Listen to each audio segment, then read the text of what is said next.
Yeah, if we win toss, we also won for bowling. I think last 4 game we played Kariya Rizwan. Either way.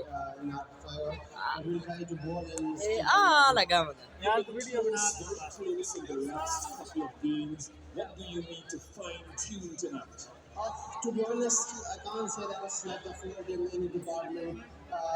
Those are effort that 100% in every game. We are very close to winning side, but unfortunately, we need some luck in the time, but we will try our best. You have some changes tonight. How many? 3 changes. I won't ask you to go into detail. What's the significance of this game for you, given the slow start of the season? To be honest, nothing to lose here now. We have to win every game now for qualify, and for us, is every game is final now.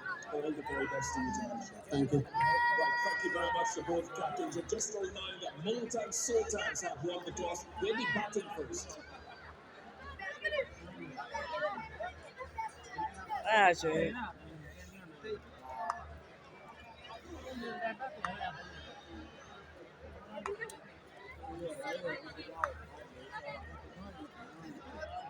Kari. Sure. Pretty to